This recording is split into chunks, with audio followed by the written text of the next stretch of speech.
Hello and welcome to the India Academics Roundtable. My name is Hemant Gaule and I'm a part of the School of Communications and Reputation. And I'm joined by some eminent personalities from the world of academia and communications and education and communications measurement, whom I'll introduce shortly. First, let me give you a small background of this conversation. This is put together by AMEC as well as SCoRe. In order to understand how the industry can support communications measurement education, particularly in India. And therefore, we have on our panel heads of educational institutes who cater to communications education within India. We are happy to have Dr. N. Thilaka, who's the director of Symbiosis School of Mass Communications in Bengaluru. We have Dr. Anubhuti Yadav from the Indian Institute of Mass Communications, New Delhi.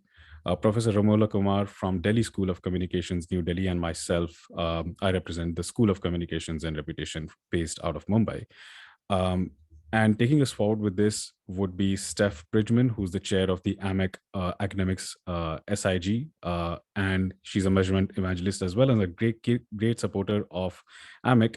And she leads an incredible Basecamp group for academics from across the world who come together to share insights and ideas on communications, measurement, education as well.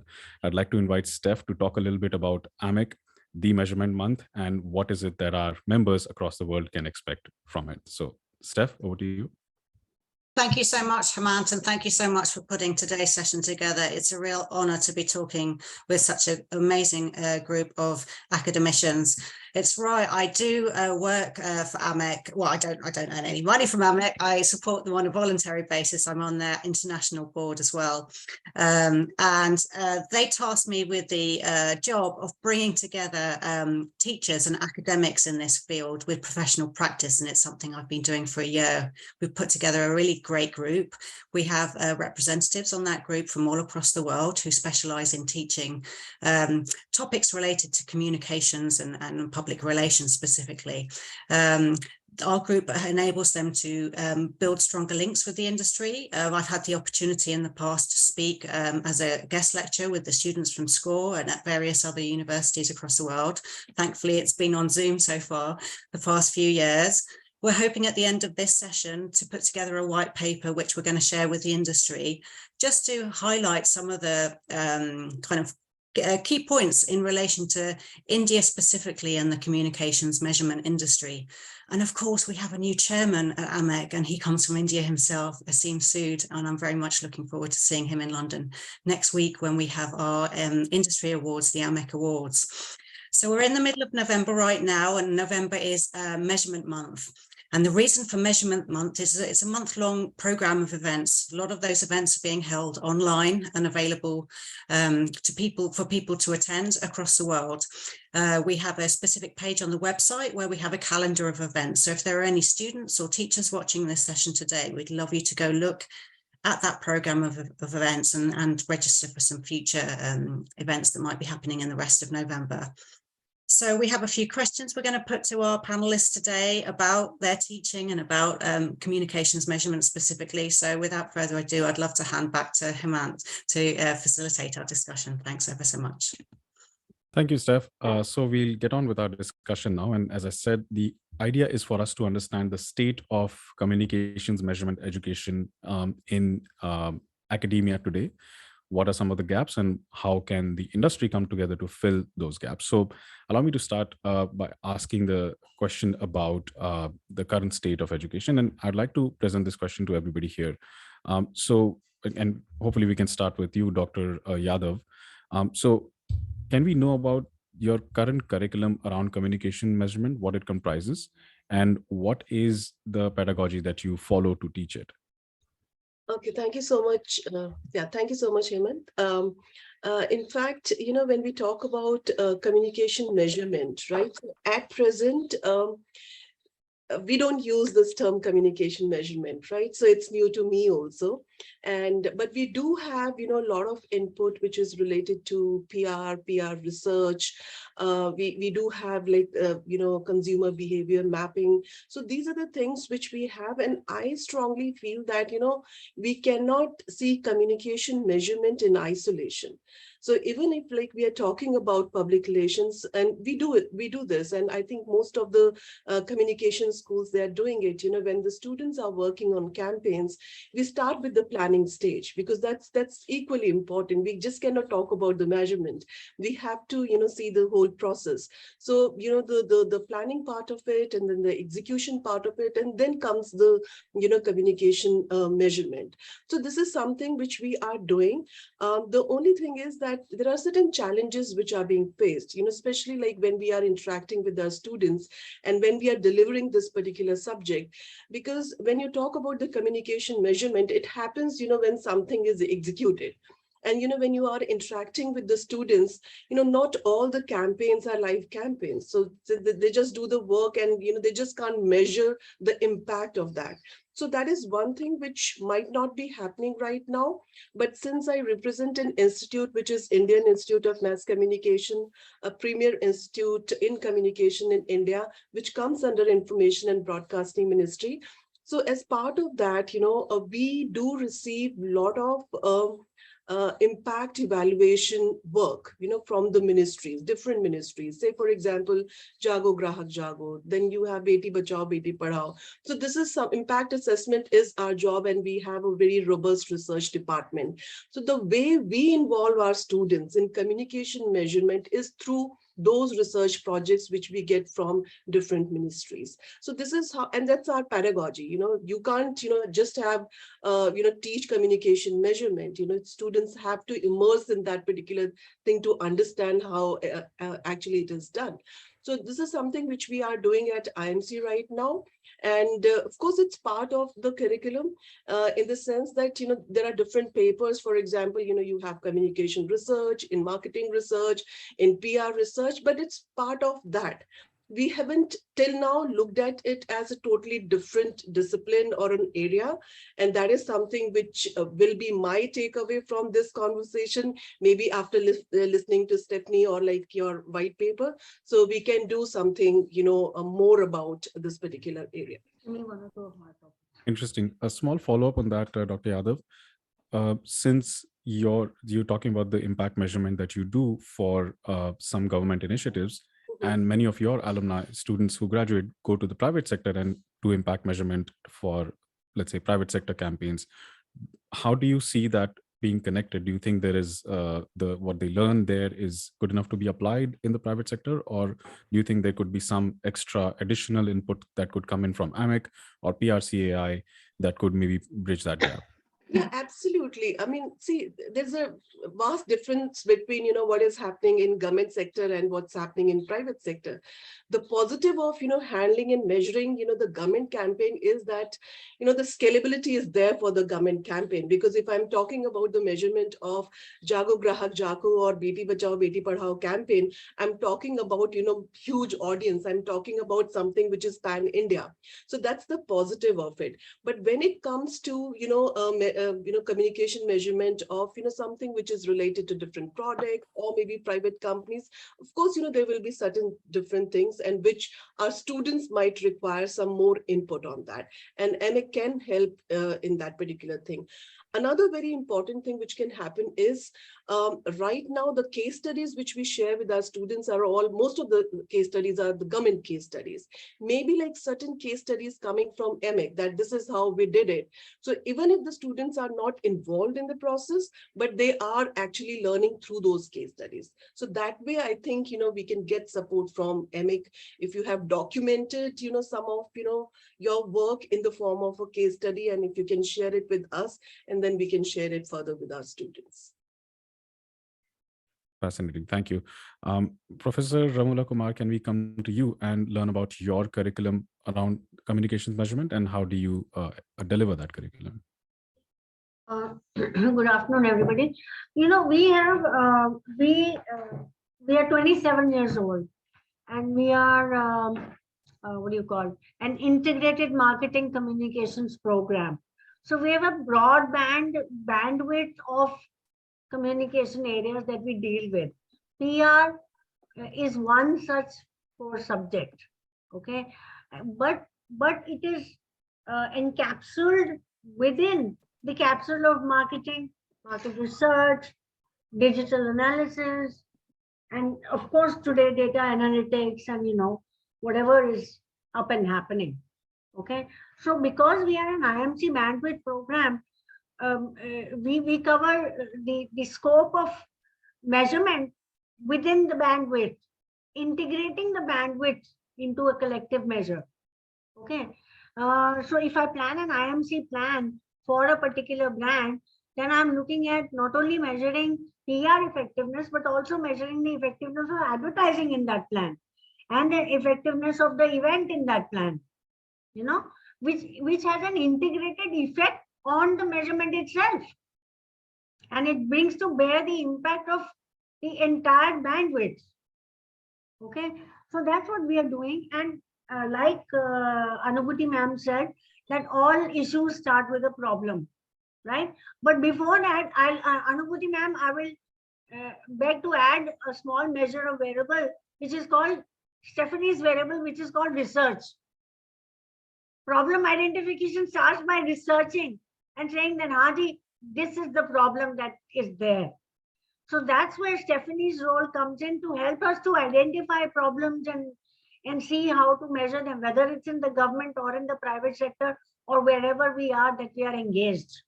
And once you find out the problem, from the research, you identify the problem and then you move on to the gap. The gap is GAP. Okay, grilled analysis of the problem. I call it grilled analysis of the problem. And that identifies your communication objective. Then you move on to your PR objective and your plan. But here again, I beg to add a small footnote there, that while your plan is in action, every step needs a measurement. Because every step you need a measurement, then you do a tactic, then you do a measure plan part B, then you do a tactical change, then you do plan 3, you measure and you do a tactical plan change. So the evaluation, actually measurement happens throughout the plan, throughout the stage. अभी doctor Tilka आई नहीं थी, तो Hemant sir क्या कर रहे थे? He was planning for the next inning. How can we take this forward? Should we have it now? Should we have it Monday, or should we have it the week after? Everybody had issues. The thing is that we have timed ourselves to, within this framework, which is why, you were planning ahead, right? So in this particular situation, so the plan has to carry on, and measurement goes side by side at each stage of the plan.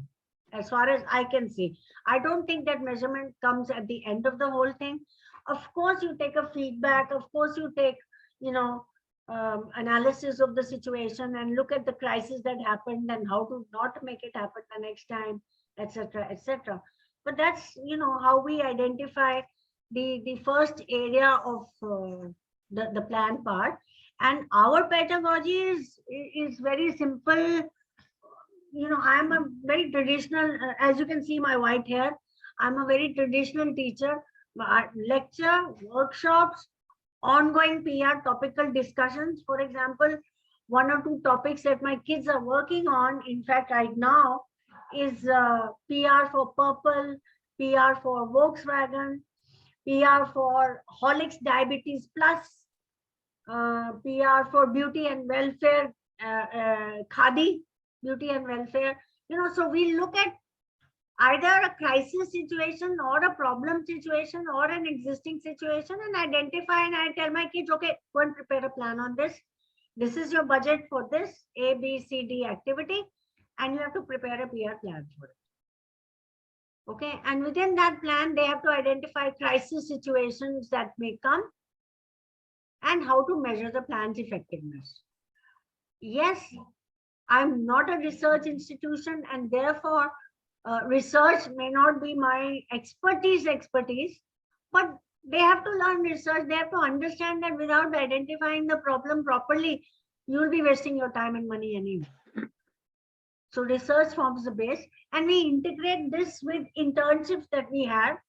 In fact, Hemant, you are very familiar with the DSC kids and their program.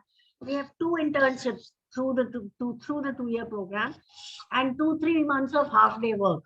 So actually, the students, get out with about 5 to 7 months of 8 months of work, and that's a lot of good experience. That's a lot of good experience spread over a bandwidth of PR, advertising, branding, copy, creative, entertainment, like that. So that's where we come from, and that's what we are about. Interesting. Thank you for And that. One small variable that I wanted to bring to note. In fact, when we had the briefing, and I couldn't talk because of my net connection. I wanted to say that we've traveled this journey, Stephanie, for 27 years. We are a very small boutique. I take only 50-55 students, and I make them work like nuts. Okay, but what happened was that when they joined as in the first 6 years, everybody wanted to do advertising. Today, out of 50 people, 25 to 30 want to do PR. Why? Because there is a shift in integrated communications, and therefore actually today's webinar becomes very relevant. Well, I'd like to get it to a stage where 25 of them want to go into communications measurement, because that's where the really interesting stuff is. Absolutely. So they're moving in this direction, and that's why measurement becomes that much more important. That's why today's webinar becomes that much more important. So I'm glad that I'm here, and thank you, Hemant, for inviting me and meeting. Absolutely, I agree. This is why we are glad that we are able to put this conversation together as well. Yes, Dr. Thilaka, can we come to you and get an understanding of the curriculum and the pedagogy at your end? Yeah, good afternoon, all of you. And this is a very niche program. It is neither mass communication nor an MBA program. It's an MBA in media and marketing, media and communication. So we have included a lot of subjects from both the management and from the communication background. And our students are getting into management. Like ma'am said, I agree with that. Communication measurement is a very new concept for us, which we have not included in our curriculum. But when we build up a curriculum itself, we come out with this program review committee, which includes both the industry, the alumni, as well as the faculty. And we come up with what can be included. And therefore, in the last 2 years, we had the specializations. That is, they have common subjects in the first year. It's a 2-year program. And in the second year, they get into specialization. So here, instead of having advertising, PR as one specialization, advertising and media management as a third specialization, we integrated it. We brought it as one specialization, integrated marketing communication. And the next one was media analytics. So our measurement is obviously through our, experiential learning and assignments we give, and a 2-month compulsory internship with the industry. So here, when we send them for the industry, we have the industry mentors who mentor. We identify mentors in the internship, and we coordinate with them in a regular basis to find out how our students have learned. Most of our measurement would be through what have they learned and what are the impact of what have they learned. So we also have LCTA. It's a small township here where our organization is. We collaborate with them, and they wanted to bring out, for example, for the IMC program, they wanted to bring out a musical hubba for these people, for the people in the electronic city. So our students were part of it, where they tried to research out what they wanted, what kind of a, festive they wanted, a music fest from the start till the end. And similarly, Bangalore, we know about its traffic and traffic jams. So electronic city to the airport would take around 3 hours. So going from here to any other place would be very near in India, but going from the place where I am, so they had came up with the helicopter. So again, our students were part of this program, where how it came out. And so they had integrated a lot of what they learned, and brought in these heli taxi, what they called it. And they came up with Tumbi Aviation. They came up with this heli taxi, and they saw how feasible it was. From the feasibility study till the end of the communication. That's how we have measured. And of course, we do have this in a 3-credit paper, which is 45 hours. We have around 9 hours given to self-learning. So they do a lot of projects, mini projects, and across their curriculum, we have introduced from research methodology to marketing research to specialized advertising research and advanced communication research. So ours is a very interdisciplinary course. I wouldn't say we are purely mass communication. We have a lot of other common management courses too. But as we said, this communication measurement is very new to us. While we try to understand their learning capacities through the continuous assessment and experiential learning, we have not done that in our curriculum. Right, interesting. Just a quick follow-up there as well, Dr. Thilaka. How's been the response to the media analytics program, as well as how did you how do you specifically build the curriculum and pedagogy for it? All right. So when we came up with this media analytics, we wanted to, the students always came back and told us, ma'am, we cannot be just completely PR or advertising. We wanted an integrated solution. So we made that specialization, combined advertising, PR, and combined it. And then we invited people who were in the industry. I told you, as a program review committee, we have industry representatives. So especially here, we had a few people who had come over, and then we redid the syllabus to make it more into mathematical. For the first year, we did not have takers. The minute it was analytics, they said it's a math. Communication students do not like math, and we didn't have takers. But further on, we have, and then we introduced BARC and IRIS, SCoRe. We had licenses of that. That attracted many of the students. And then we had one open elective, which we call it a syndicated database, where we introduced all the students into that. And that we had around 25 students who took up medium analytics. Okay, wonderful. Very interesting. I'm happy to hear the varied perspectives on how those curriculums are built, and I think it's a common insight that measurement starts at a research level, at a design and a campaign design level, and that's what we at SCoRe also learned. Originally, we had a standalone course on measurement, on PR measurement specifically, where we discussed tools and common frameworks for measurement, and we realized that these are insights that have to appear in other parts of PR as well. So we made sure that our faculty members from campaign planning and measurement and other courses sat together, and we made sure that the idea of measurement and measurability at various levels, as we have discussed, also shows up at within those other courses also. So when there is a course on campaign design, we talk about measurement. When there's a course on analytics, we talk about measurement, and essentially breaking down the measurement or the campaign ideas into measurable ideas. So happy to hear that. I think that gives us insight on where we can go forward as well. My next question to the panel is, how do we ensure currently that this curriculum stays updated with the industry trends and needs? And once again, can we start with you, Dr. Yadav? How are you currently making sure that it is updated? What are your sources of? So what we do, when we talk about the curriculum at our institute, and I'm talking mainly about, advertising and public relations, because I handle that department. So even like when we are working on the curriculum, so we involve industry experts in that. And, once the curriculum is finalized, we never say, and this is what I tell my students every time, that we do not have to limit ourselves to this booklet which we are giving you. Yeah, of course. There are a lot of things which are happening. If you are teaching something, you have finalized something, and in the middle you realize that, oh, this is a new trend. We're talking about communication measurement right now. I mean, this might not be there in our curriculum, but now we need to introduce that. So this is what we keep on doing, because it's an institute and we do have that, autonomy, that if in case we want to include something new, we can do that even in the middle of our course. The best part about, and of course, like other institutes also, that most of the teaching in our department is being done by the industry experts.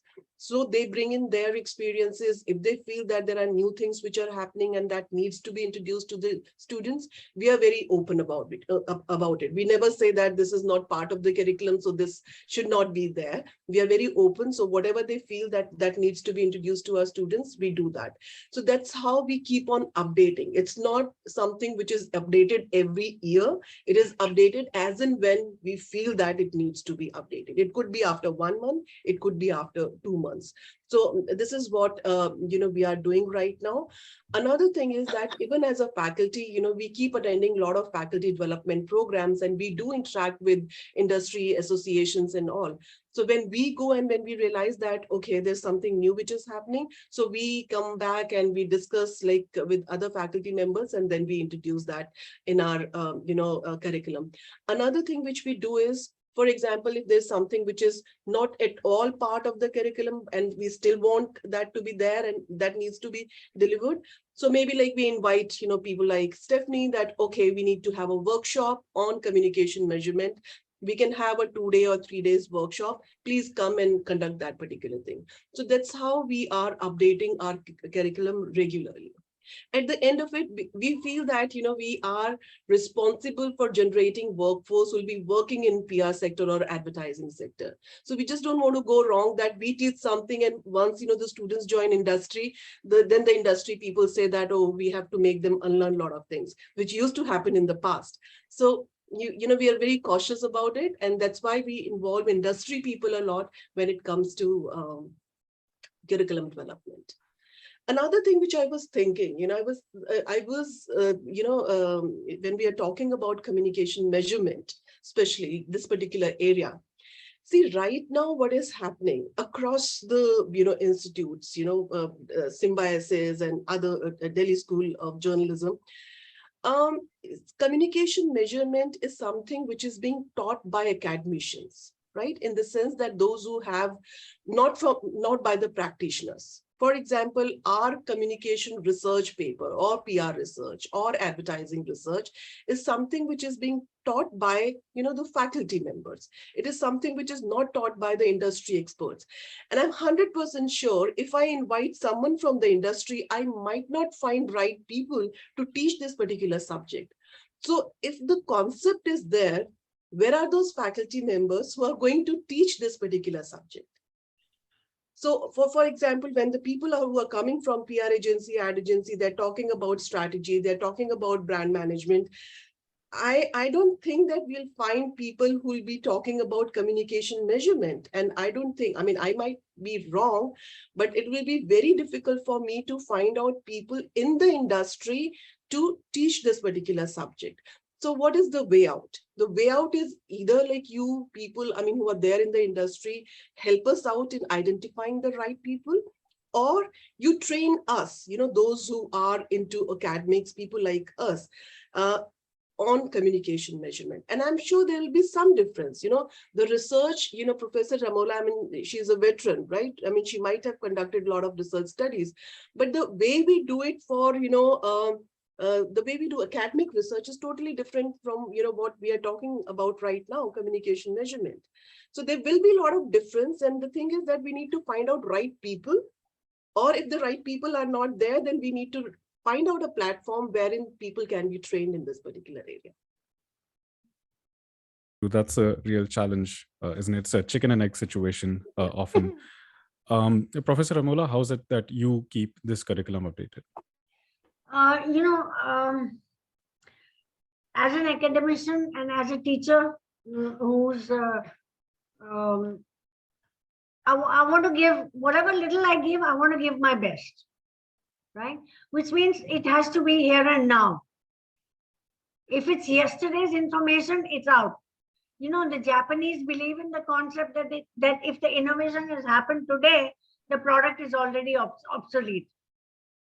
Okay, so I have the same thing as far as teaching is concerned. If of course, there is an IDA model. Of course, there is, an X model for branding and a Y model for branding and a Hofstede model for something. There are certain things, A, B, C, D. You can't get rid of. You can't pronounce Ramola without saying R-A-M-O-L-A. right? The letters will remain. It's the combination which will be the new thing, right? It's a combination, it's the interchange of letters, it's the interchange of, so we have to engage in consistently upgrading ourselves, constantly. I mean, information is changing every 5, 6, first it used to be 10 years now, and then 5 years, and today I think every 5 months to 4 months, every now, every today, the next day, there is something new. How much can you keep abreast of it? Hats off to you, right? So you need to be in touch with Stephanie, you need to be in touch with Anubhuti ma'am, you need to be in touch with Hemant, Gaule, you need to be in touch with Thilaka, and you need to be in touch with yourself to engage and disengage and, keep arriving at a new proposition. I mean, I think that, I ask myself a very childish question every year, that if I was a student wanting to join BSc, would I like to do this course? And if in my soul I find the answer to that question is yes, then I know that I'm on the right lines. And if the answer to myself to that question is no, then I think that, kahin na kahin kuch na kuch locha hai. There's something missing. So I need to add value here. Okay, so that's when I sit back, come back, I talk to, I'm 27 years old now as an institution. So my students call it a temple. They are managing directors and CEOs and vice presidents at agencies today, heads of departments and divisions. So I chat with them and I say, Acha, what's new here and what's new there and what's redundant? And they say, oh my God, ma'am, it's bursting from the sides. Okay, so, that's how I engage and disengage. I mean, I'm very fond of my alumni. I love my children. And because it's a small boutique, you are connected in a more powerful way. That's one thing. And of course, I look at global trends, industry trends, environmental effects and effects. I look at input from, I have a lot of industry faculty. That goes without saying today. I mean, I don't think any institution can survive without industry faculty today. Every institution has his or her own connectivities, and they rely on those connectivities to be upgraded. And that upgradation, what they teach and what Anubhuti ma'am and what Thilaka and I do is we connect that in some way to follow up. Am I right, Thilaka? She's going yes. On the screen I can see her. And of course, using the latest case situations which they discuss, come back and put it into a model framework and say, don't leave IDA model in the book. Open up an advertisement on the print page or the digital media and see what is it. Is it awareness? Is it interest? Is it desire? Or is it action? Kya chahiye usko? Kaun sa objective? You have to make it real time and applicable for them. Students who have to, in my course, I'm not, preparing them for a government job specifically. Therefore, I'm absolutely more, it's more demanding for me to be, in touch with what's happening out there. So I have to be, live and out there. I'm very proud of my faculty, and I think, my in-house as well as the experts who come here, I think they bring to bear a lot. And the students who go for internships, like Anubhuti and Thilaka ma'am have mentioned, we engage and disengage with them too. We chat with them. Acha, kya sikha yaar? Hame bhi sikhao.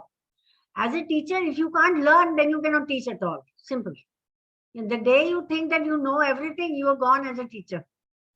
So I think that we stand to keep learning from our students, visiting faculty, self-study, and, that's the way it is. It's a continuous process of upgradation, almost on a daily basis. Thanks for that, Professor Ramola. Dr. Thilaka, what about yourself? Yeah. So for us, it is more systematic rather. So we are supposed to conduct a PRC meeting every year. And in the PRC meeting, we have members of, the industry, the alumni. So we go and revamp our curriculum and relook at where we need to include. And in case we are including a new course, then we write the course outline. And then we present it to the Board of Study subcommittee, which is inclusive of, media and communication in Pune. And so we sit together and then we come out and then it gets approved by the academic council, and thereafter the management, and then it comes into a proper catalog. So from the catalog, it is a common catalog across all the disciplines: marketing, advertising, PR, management, and everything. We can pick up courses. So once the curriculum is approved, then it comes into, we teach only from that. But within the course outline, the faculty are given the liberty to include anything of latest. They are asked to do that. There's no standard, stringent rule that they have to follow outline, but they can include what is coming latest. And as my colleagues have told me, that we have a lot, 50% of our faculty are visiting faculty. So we continuously have relationship with the industry to see where we are lacking. And therefore, that is why we introduced IMC and media analytics as part of our specialization. So we keep upgrading with the industry experts' opinions and advices. And during internship is also like that. So we include a lot of their mentoring, how they mentor our students. And our alumni, we have something called the touch base. So this event is like, whenever the students, our alumni come in here to Bangalore, they come and give a session with our students, which is through this touch base, which we have regularly when students come over and they teach them. So we make it part of our, teaching and pedagogy too. Interesting. Great. Thanks for those inputs. I'll move on to my next question now.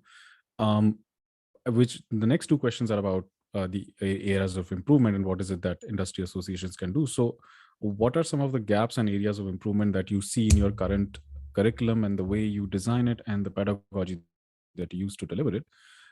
If we can start with you, Dr. Yadav. See, I won't say it a gap, but since we are talking about communication measurement, I feel that we need to be aware of this fact that what are the job roles around communication measurement.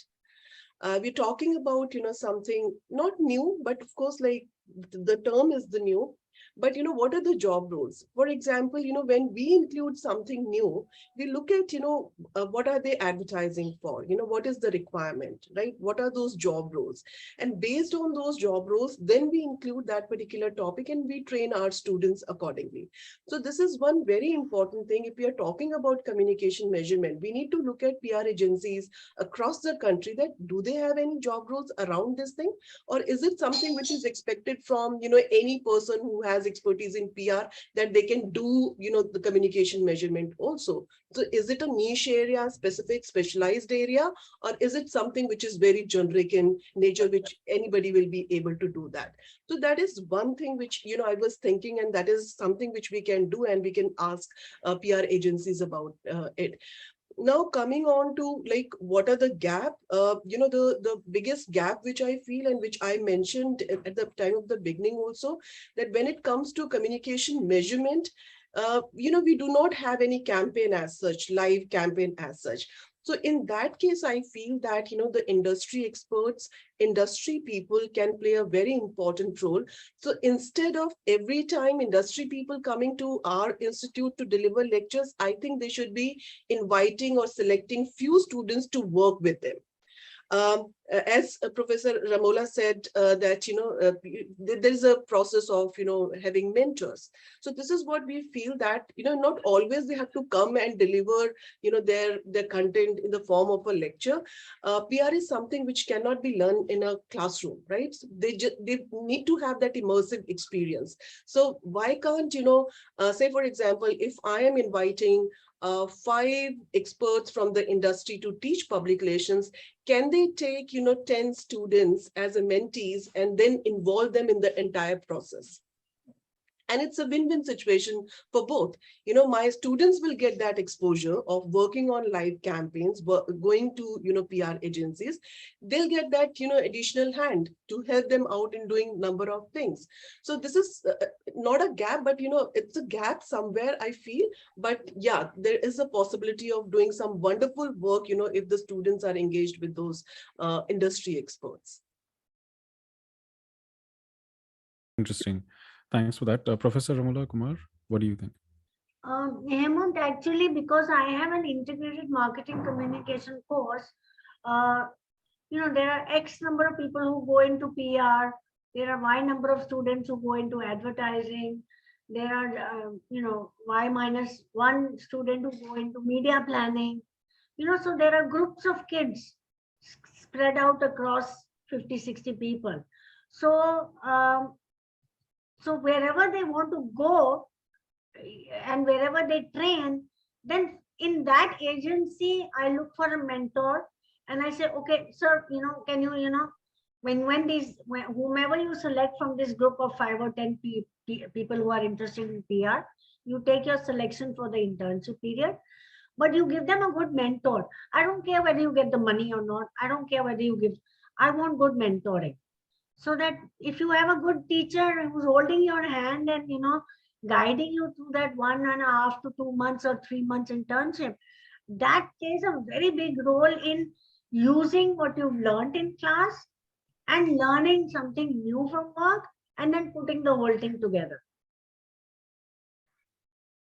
So internships for me, because we have a lot of industry work with the students and in the form of apprenticeships and internships, and our program is unique because of apprenticeships also. The students get a lot of hands-on, experience in the field where they want to finally take off their career. So this is how we are continuously upgrading ourselves. But yes, Stephanie, I would definitely welcome somebody teaching more about measurement techniques in communications, because I think this is, something new and very specific, which is not happening in an extremely big detail. We spend a lot of money on a big event like, Miss India and all that stuff, but we don't engage in measuring the effect of that event as it is relevant to the next year or the year after, or is it how relevant to make, let's say, Miss India or Miss World, okay? How relevant is it to make Miss World fashion contest in the form of organic fiber use? Hannah, why not do something like that? Why not think of the environment in the form of a fashion contest, which is global, this is so big? Force the fashion industry to use organic cloths instead of using artificial material to, look like butterflies. Right. So it makes it so much more impactful for the world. It makes it so much more impactful for the world. So we need to learn those measurement techniques from you. And that would be really, helpful. But yes, of course, we have courses on market research. We have capsules on advertising research and research in PR and, that whole thing. Uske bina to guzara nahi hai na. You cannot do without basic research knowledge. Everybody has that, I think, across the board over here. Right? So that much we do. But how specific can you get it into PR for a film industry, for a something, that's really getting it important. Okay. Look at, I was telling my students, and can I go a little offbeat, Hemant? Can I take a minute? Sure. How about we reserve that towards the end of the conversation, because we have one crucial question to capture, and then we'll circle back to it. Thanks, ma'am. I will hold. Great. Dr. Thilaka, how about yourself? Yeah. I'm thinking that, with our students, the industry should be more cooperative by giving a concession on the licenses they give on all the tools of measuring tools, especially if you say Leximancer on qualitative tools and BARC and ADIS, they especially for schools, and communication school, where they want us to learn that before school. Are you reading? Are you learning that? So if they have to make our students learn that, they have to have a concession on that. Instead of giving us as equivalent to a corporate, then we have to invest a lot on it. And that is a disadvantage for our students. I think the industry must be open again to come forward to teach them. So we have very few, we have to pick and choose them. So they have to come forward to, give workshops on what they require from the industry, and what is it they want from our students. That's a What is great. the raw material? Yeah, so they also have to come forward. We actually identify them as visiting faculty. We identify, Yeah. and we find very few of them. But the industry as such does not come forward Yes. to meet us and say, okay, if this school is going to, this is where we are going to have our raw material. Let's see how we can collaborate, both in curriculum as well as in the tools they use. How can we access them? I think that would help our students also to be industry ready. Right. And thanks for that. Very powerful suggestions. I'll come to my last question, which has two parts. The first is about what are your expectations from industry associations like AMEC to support communications measurement education. That's part one. Part two, if you can answer before part one also, is are you aware of or have you used AMEC's free integrated evaluation framework, which is available on the website? Have you used it or your students have used it? Anybody? Dr. Thilaka? No, I think we haven't Okay, used. great. So I'll make sure to share the link of that for ourselves as well as some folks who are attending this webinar as well. Also Right, absolutely. Measurement. And Right. therefore, I think So, we need, as Anubhuti ma'am said, that we would like our faculty to be trained first. If we cannot, access that as an FDP or something like that, we could collaborate with AMEC to get ourselves equipped with that. right. So, Dr. Yadav, you have the eyes and ears of AMEC right now. Asim is in the audience and Stephanie's here as well. So what are your few expectations from AMEC when it comes to communications measurement education? Okay. So there are two things. One is we are talking about communication measurement, and everybody said that we are teaching it one way or the other. It's part of the curriculum. We don't call it communication measurement, but I still feel that, we need to have specialized modules. So for example, if I'm talking about communication measurement for public relations, if I'm talking about, communication measurements for maybe like copy or copywriting or for advertising. So there should be, specialized modules. And if, AMEC can prepare that, and if in case they already have, then if they can share that with us, that will be a great thing. And of course, we'll make that part of our curriculum. So that is first thing. I really like, what Dr. Thilaka said about, what are the tools which are available. Maybe like a repository, or maybe like, a document wherein if you could mention that these are the tools which are available for communication measurement, and we'll make it part of our curriculum. But, but that won't be sufficient, because, if it is like of a very high cost, that the academic institutions, they won't be able to afford, right? So somewhere they can play a very important role between us and the people who are developing those particular tools, and tell them that, this can be given to the academic institutes at a discounted price.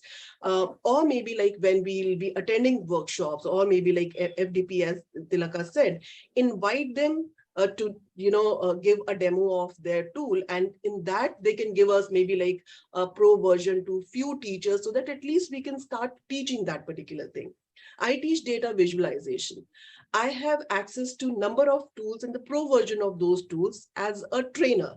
So when I conduct my workshop, I give them pro code for only 1 month, so that they can try all aspects of that particular tool. So this is good for everyone. The people who are getting trained, they can try that particular tool for 1 month. And after that, when they join industry, then of course, they have to buy that. And for that, the PR agency or advertising agency would buy that particular tool. So again, a win-win situation for both the parties. So if that is something possible, I think that will be great.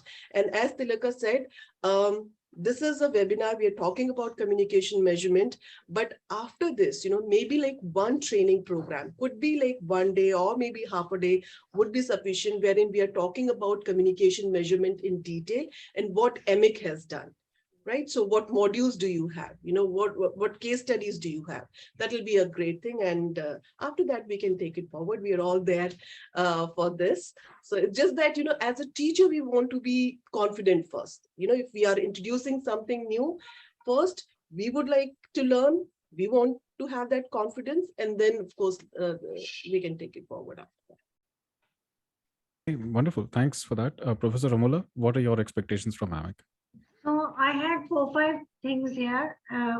One is a consistent, repetitive message for Stephanie: train the trainers. Train the trainers. I think that's what it's called. So without that, our hands are also tied beyond a point. AMEC can disseminate information about these techniques through e-newsletters also. I think that would be interesting if we can start receiving e-newsletters from AMEC. AMEC can share global cases and how measurement systems have played a role in those global cases, especially with institutions who teach PR and communication management. For them, this becomes really helpful. Well, of course, sharing and upgrading the PR curriculum or communication curriculum, which is an ongoing process anyway, and which has already been discussed in question number 2, is a part of the game. So if you think that, I need to add anything to that, I'm not saying it will happen tomorrow. Like Thilaka ma'am said, they have a system and all. Of course, whatever we learn, what's happening new, we encourage our faculty to say, yes, please take it on, provided it fits into the framework of whatever is happening and it's not totally out, right? A 2-3 day workshop at centers would be interesting. I mean, if you can call me for a workshop, and if you are in Delhi or your team is in Delhi or your guides are in Delhi, and we can attend those workshops, or we can send our faculty member to attend workshops. We don't mind coming to London also for this. Be happy to. You're very welcome. Yeah. So that would be helpful, for us. And AMEC, whenever you are having seminars and webinars, invite students and faculty as silent audiences to listen in and learn. Okay. So these were the 5 points, 4-5 things that I had on my mind. Wonderful. Thank you so much, ma'am. Dr. Thilaka? I think they've covered up everything. I have nothing to add. Okay, wonderful. So this definitely is a lot of food for thought for us to ponder and to figure out how we can support. And with that, we can close the discussion. Also, once again, I want to thank all the participants of this panel discussion, Professor Ramola, Kumar, Dr. Anubhuti, Yadav, Dr. Thilaka for joining. Thank you, Steph, for helping us organize this as well. Before we close up, can I just reflect on a few of the suggestions that have been made? Yes, absolutely. Because I'm very excited about the suggestions that were made, but there are already lots of these tools and training courses in place. So I'm really excited. Afterwards, I will follow up and encourage you to join our Basecamp group as teachers yourself. That will allow you to be able to access our foundation course. And I think that would be the first step, is to ask some of your teachers to do the AMEC foundation course, which is a self-guided course, half day online with a quiz at the end. Your institutions would then, as a member of that Basecamp group, we will be able to give you special codes for your students to access that course as well. There are additional courses from AMEC. There's a 10-week online international certificate, which again may be a next step for some of your teachers to take, and perhaps some of your very interested students to take. And again, we're going to follow up with the white paper. It will have links to all of these resources. We're going to link to a lot of the other resources around the framework too. And we've got a new, Hemant just mentioned the AMEC integrated evaluation framework. There is a new tutorial that will be launched for that soon. So we have been working on a lot of educational resources, and I'm so glad that we've made this communication and got together as a group today, because I hope that this will facilitate ongoing discussion, which will support both your teaching and support the teaching of your students. So thank you ever so much for your time. Absolutely. Thanks. Yes, ma'am, Professor Kumar. Yeah. 2 things. One I wanted to mention before also, and the last thing. One is that, there's this movie called Bahubali, which everybody must have seen. Okay. And in Bahubali, there is this beautiful scene of a young lady with butterflies on her back. Who doesn't like butterflies on the back of a beautiful lady, right? It's fantasy. The measurement was that fantasy works like it kills. you know, so you don't have to, it doesn't have to be live. It can be a dreamland too, and it can make it work. So which is why they did so well in that movie. All right. And the other thing that I wanted to say was, and the last word, today is National Education Day. So it's a great thing that we are together, and we are celebrating education in such a beautiful way. Thanks to Hemant and Stephanie for bringing this together. And thank you for joining, and thanks to the participants as well. I hope that we will go back with more insights, and those who are perhaps watching this recording also do check out AMEC's website for a number of other things which are happening within this measurement month. For the benefit of the others, I am sharing the links for that in our chat window as well. With that, thanks everybody for joining, and we will look forward to connecting with you and staying connected with you on other platforms. Thanks, everyone. Thank you very much, Hemant, for the Bye. opportunity. Bye, bye, bye. Thank you. Thank you. Bye-bye. Thank you.